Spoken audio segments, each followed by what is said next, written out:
نحمده ونصلي على رسول الكريم ونشهد أن لا إله إلا الله وحده لا شريك له ونشهد أن محمدا عبده ورسوله ربي اشرح لي صدري ويسر لي أمري واحلل عقدة من لساني يفقهوا قولي. Respected viewers and listeners, Assalamu alaikum wa rahmatullahi wa barakatuh. Let peace and blessings and mercy of Allah be upon all of you. We are studying for a few days verse number 164 of chapter Al-Baqarah, about which I told you in the first instance that this is one of the vastest verses of the Quran as far as different branches of knowledge and sciences are concerned. So far we have understood just a part of it.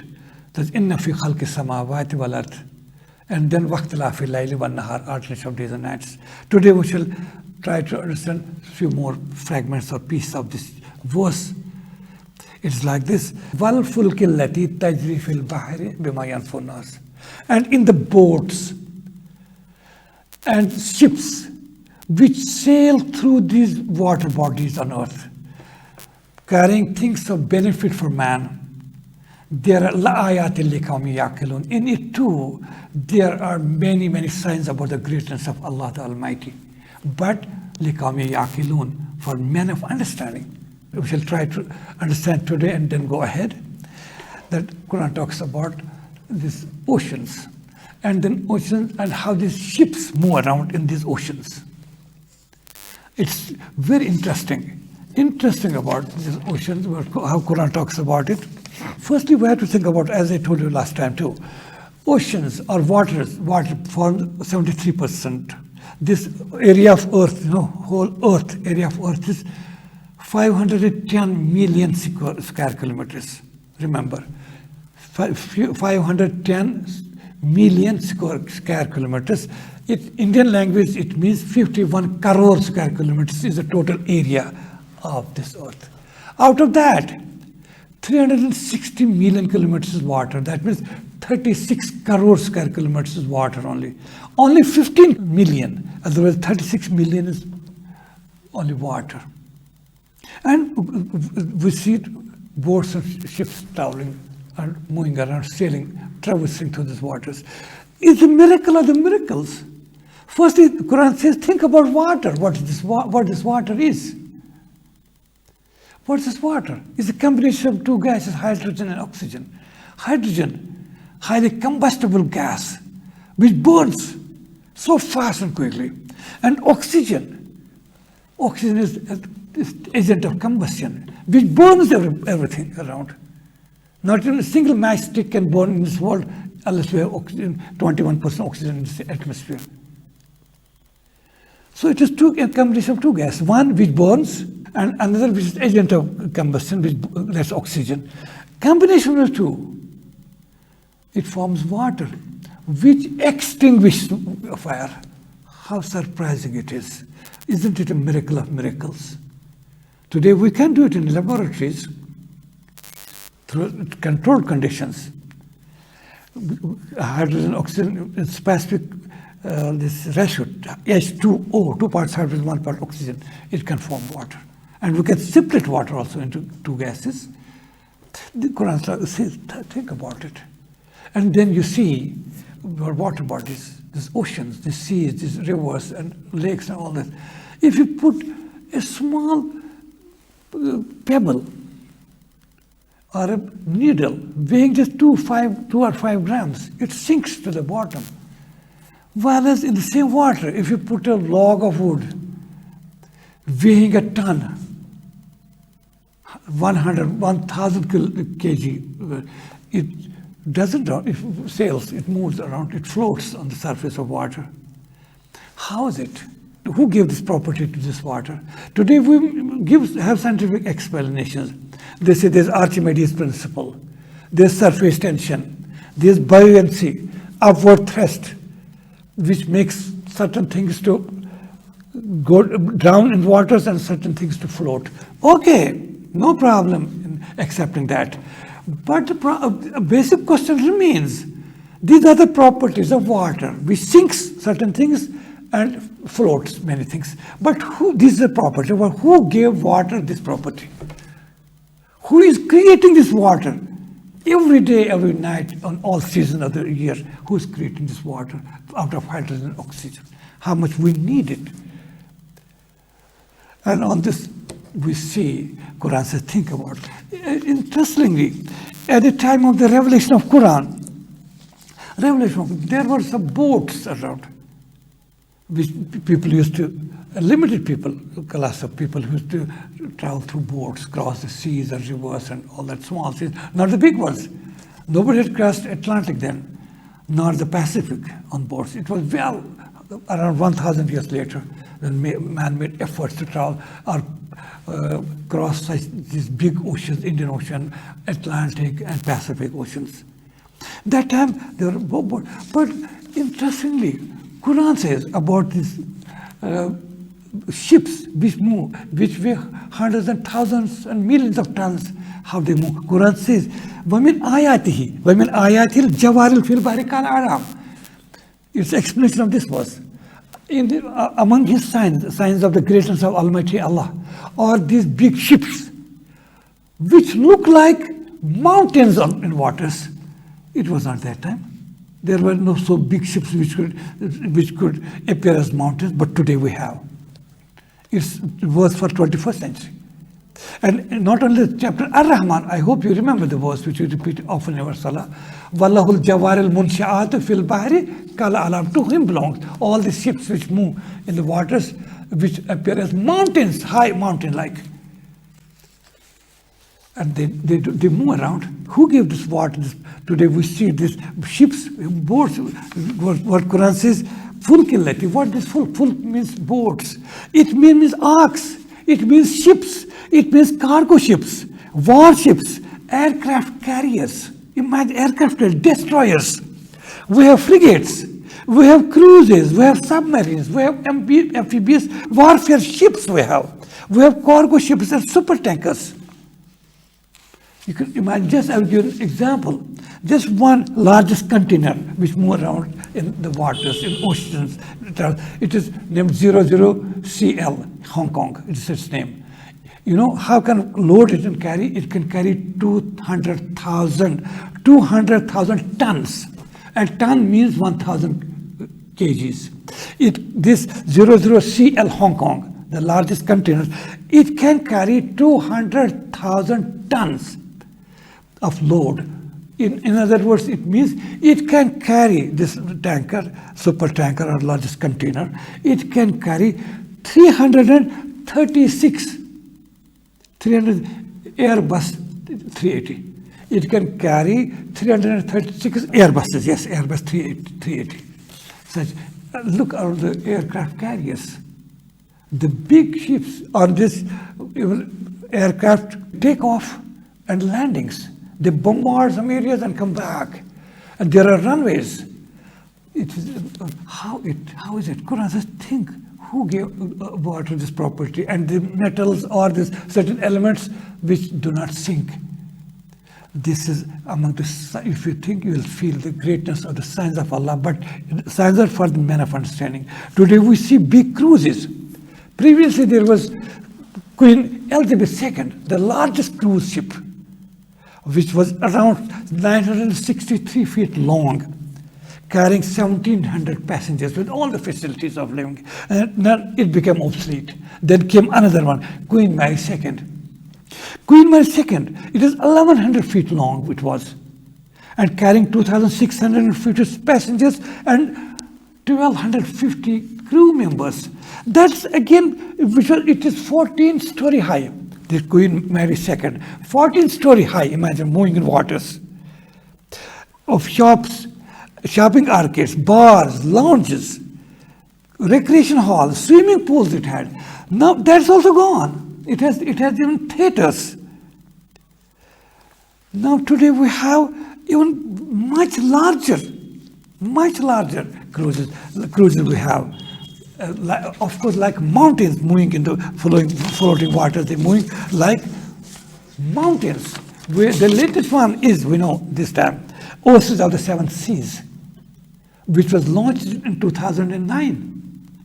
Imagine. And now recently, in 2022, another big cruise And this ship was launched in 2022. Imagine, the largest ship, weighing 225,000 tons is its weight and floating on water. Imagine. 225,282 tons its weight. It has 16 passenger decks. Its cost is $1.4 billion it was constructed with. And it carries 6,696 passengers, including 2,160 crew members. Daily water consumption, imagine, daily water consumption is 2.3 million liters of water. That in Indian language we call it 23,50,000 liters of water is daily consumption, which is stored in this cruise ship. That's wonder of seven seas, or before that, oceans of the seven seas. It has electric cables. It has ice skating. Central Park, it has a forest which has 12,000 palm trees planted and thick forests on this cruise ship. 3D theaters, swimming pools, recreation halls, basketball courts, and electric. Imagine how much electricity it needs. There are 8 diesel engines, and each engine produces or has the power to produce 17,500 horsepower of energy. Such 8 engines are working around the clock. Such heavy ship moving. Today we go for cruise, for journey from one place to another in these ships, enjoying. It's as if a big city, as if once inside this cruise, if you happen to visit sometime, inshallah, some of you might have. It appears within the ship you feel as if you are in New York City. It's not a ship, you are in New York City. Shopping malls, shopping arcades, football fields, basketball courts, recreation halls, forests around, parks, green parks, animal parks, and what not. Everything. It moves like in oceans. Quran says, think about, is it, of course, man-made, because Allah gave man the mind to build all this, but the properties given to water and the elements which float on it, who is behind that? Surely in it was science, great science for men of understanding. Then Quran says, وَمَا أَنزَلَ اللَّهُ مِنَ السَّمَاءِ مَاءً, and whatever Allah sends down as waters from heavens, waters, rains, فَأَحْيَا بِهِ الْأَرْضَ بَعْدَ مَوْتِهَا, with it He brings earth back to life after its lifelessness. This water cycle, hydrobiological cycle, how it happens, as Quran explains. It is by the heat of the sun that oceans get boiled up with high temperatures during summer times. Oceans are boiled, there's boiling, then there's evaporation. Water goes up in the form of vapors, pure, leaving under. In the ocean, there's all dirt and filth, suspended and dissolved impurities left behind. Pure vapors go up, and they go up. If they would have gone up and up and up, oceans would have dried up within days or within months. But that is not to be. Who makes these vapors to go up but stop them somewhere? Because we say, higher we go, the cooler it is. Going a certain distance, these vapors, due to very low temperature, get condensed. This condensation.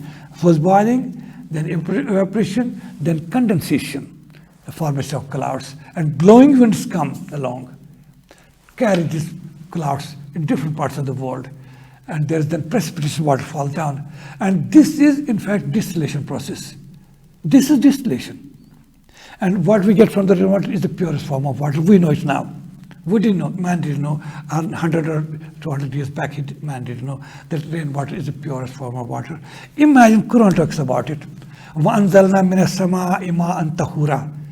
We send down from heaven's water, which is the purest one. In other words, which is distilled product of distillation process. We get distilled water. It is a cycle. And we use this water. It falls down. We use it for drinking. We use it for washing. We contaminate it, we pollute this water. We generate electricity out of this water, hydroelectric power. We use it for irrigation purpose, irrigating our fields. Our animals and cattle use it. And it is used in industry, in domestic, and all this. And getting polluted, it goes back, down, come back, polluted water through springs, through streams, and then rivers and lakes, reach again oceans, back to oceans, with all filth and dirt inside. And then again, with the heat of sun, it boils down. Boiling water evaporates, sends pure water up in the form of vapors, sends down rains again. It is going on for 4 billion years, for the last 4 billion years. This water cycle. We use it, we contaminate it, we pollute it, and in return we get fresh water, purest form of water for us, for which we need, otherwise we'll die. Quran says, think about how it has been going on for so many, and with this whole world, if somebody asks you, which is the biggest distillation plant on this earth? Easy question. This earth in itself is a distillation plant, which generates every day, every time, distilled water, pure water for our consumption. Then Quran says, with this earth comes back to life. Allah brings this earth, through this water, agency of water, dead earth back to life. And we see it in high temperature zones, where high temperatures cross 45 and 50 degrees centigrade. Earth almost burns. It cracks. No sign of life anywhere. No insect can be seen. No vegetation around. Everything almost burns. And we see even animals reduced to skeleton. Human beings searching for a drop of water. And immediately if there's a waterfall, rain falls, again life everywhere.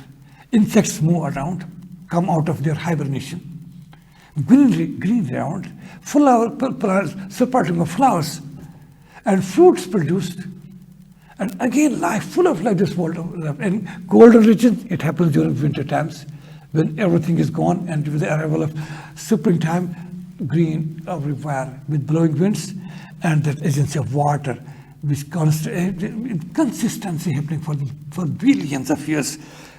Quran asks us to think about this whole system. I'm cutting it short, otherwise this verse is going to take us days and almost weeks altogether.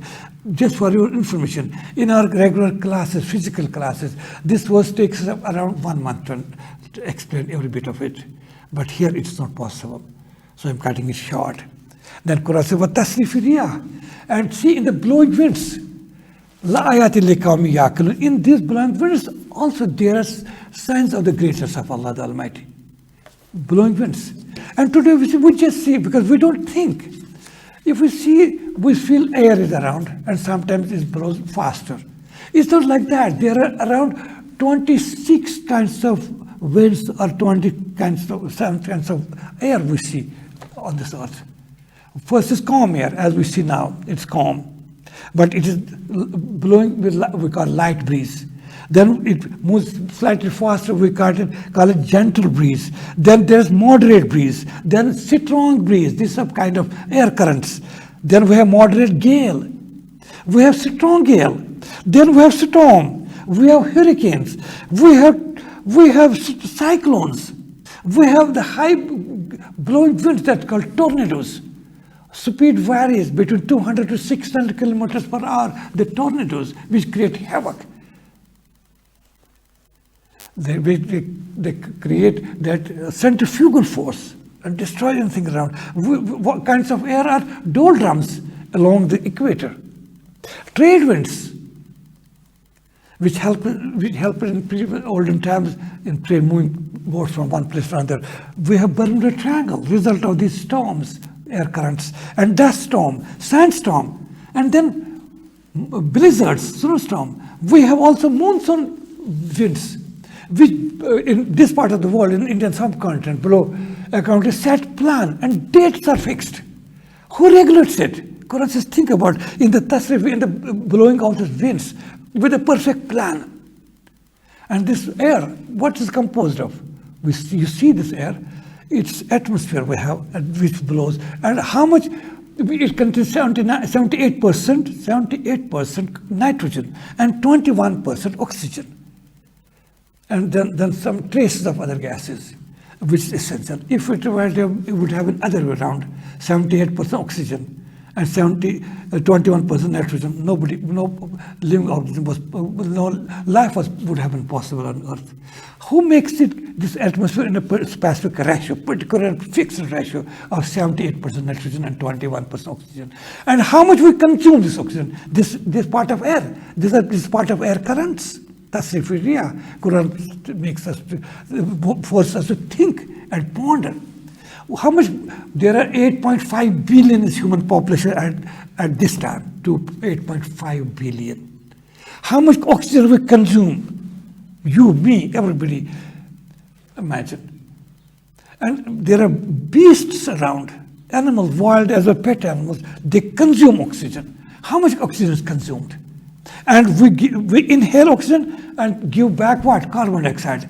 And it would have been a matter of minutes and seconds, or at the most just hours, matter of hours, when whole oxygen is consumed and there's only carbon dioxide and carbon monoxide left in air around. And what would have been our condition? Nobody would have lived. Who makes it that we give out oxygen, whole atmosphere gets polluted, and by air currents it moves around, and this carbon dioxide is consumed by plants. They consume it. Not only consume, and they give oxygen back, they purify air, but they use this carbon dioxide or waste product which we throw away from our nostrils. We and all beasts and animals and wild and pet animals. Plants utilize it for the production of carbohydrate food which we eat as our diet. Rice, paddy, maize, vegetables, fruits, and everything. It's produced out of this carbon dioxide, which we exhale, which we throw out. And the plants give us oxygen. The balance is maintained. How much we consume it in our daily lives. Quran says, think about it. And these blowing winds, see monsoon winds, just as an example. Fix a timetable. They start from Kerala coast. I suppose, if I'm correct, please correct me if I'm not. It starts with 1st of May. It strikes the Kerala coast and starts moving, and light rainfall start. It is fixed timetable. It is Karnataka, and goes ahead. Reach the Tamil Nadu, and then Maharashtra, then Madhya Pradesh, then Delhi. They reach Delhi. This monsoon winds 29th June, and rainfall starts. And according to Punjab, Haryana, and other parts of the world, and then neighboring country Pakistan, they also get rains out of these monsoons and all this. How is it fixed planning? This tasrif riyah, these blowing winds. Quran says, don't take things for granted. Think about everything you see around. We are talking to each other. If there would not have been air, we would not have heard. We would not have been in a position to hear. And anybody, I talk and it reaches another person. How? Because by a moment this air is in between. It creates the curves depending upon the intensity of my voice, like an ECG graph. I talk loudly, it goes up. I talk low tone, it comes down, and it reaches your ears. And your ears receive it. They strike against inner ear, cochlea, and drum, and it's converted. These sound waves are converted into electromagnetic waves, and they go up to brain to determine what is he talking about, what we are hearing.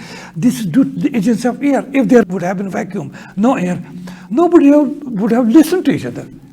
It's the Quran says, you think what? Oh man, don't take things for granted.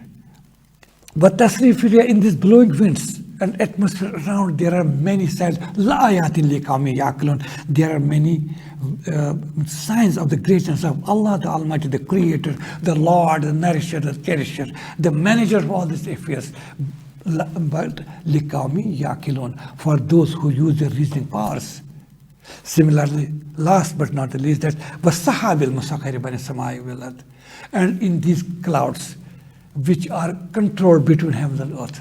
How they? As I told you earlier, water due to high temperature of sun, it starts boiling process, and then it is followed by evaporation. Water vapors go up, up and up.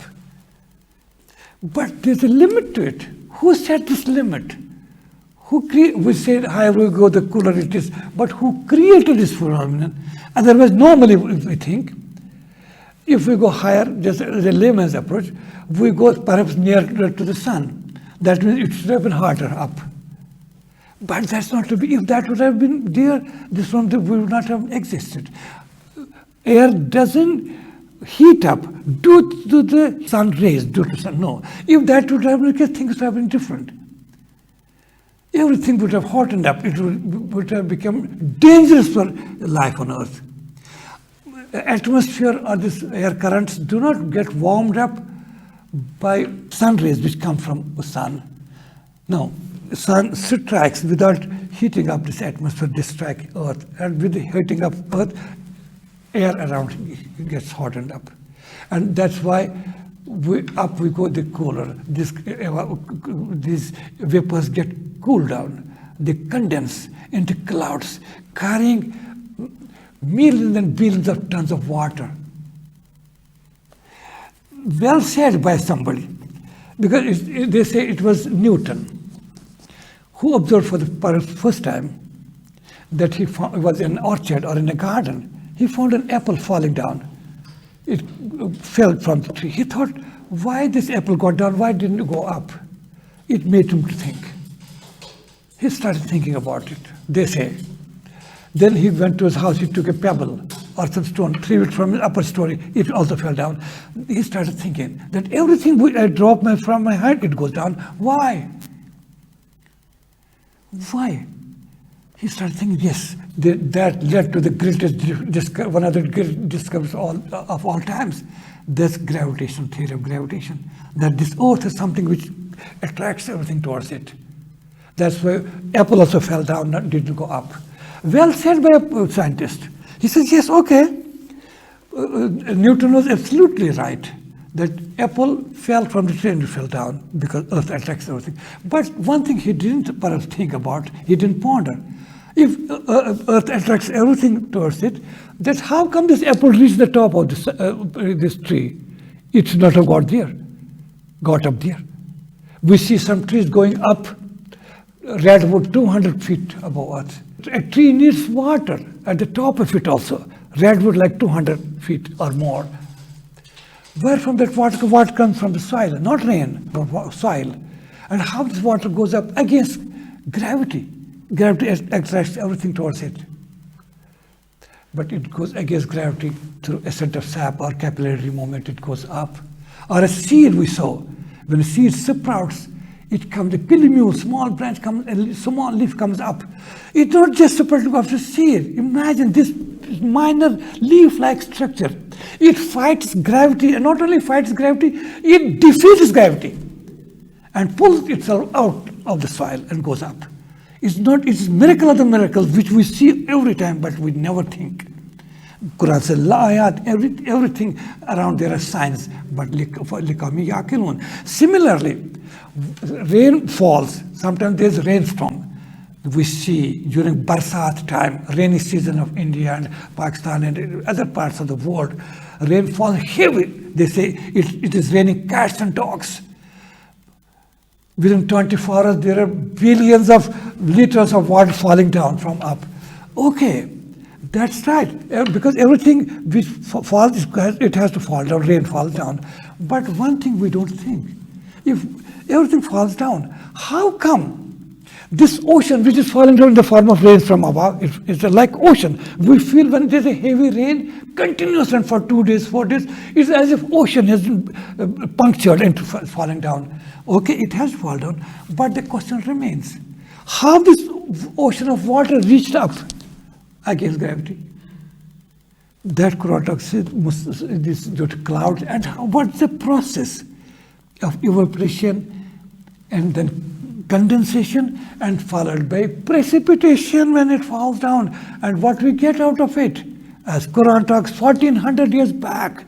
Forget about modern scientific discoveries. Quran says this water you get from rains and snow is the purest kind of water. وَأَنزَلْنَا مِنَ السَّمَاءِ مَاءً طَهُورًا. We send down from heavens water which is purest, or in other words, which is distilled water. It's the product of process of distillation you are getting it. about all this. Quran says, La ayatil liqawmi yaqilun.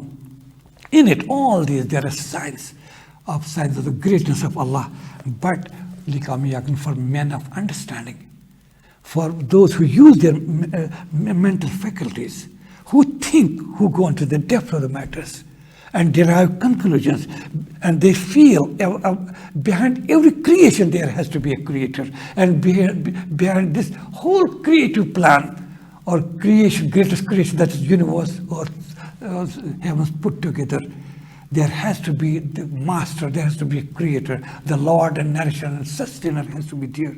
That is the sum product of this verse number 164. I have tried to be as brief as possible. Otherwise, it's mention of oceans there. But this verse has ocean of meanings, beyond description. I have talked about my limited knowledge which I possess about this sciences or branch of knowledge, which I possess a small brief. And this is only physical level. If we see this verse in a spiritual level, then that's beyond description. How many signs of the greatness of Allah we see around, but we ignore. We never bother to think. A believer is expected to think about everything. What I have learned from Quran, that one of the basic purposes of Quran is activation of human mind. You see a thing, explore, observe, explore, think, and reach the conclusions, and see what's behind it. What you see, what's behind that. That is this great verse number 164 of chapter 2, that's Al-Baqarah. Sadaqallahu al-Azim wa sadaqa Rasuluhu Nabi al-Kareem walhamdulillahi Rabbil Alameen.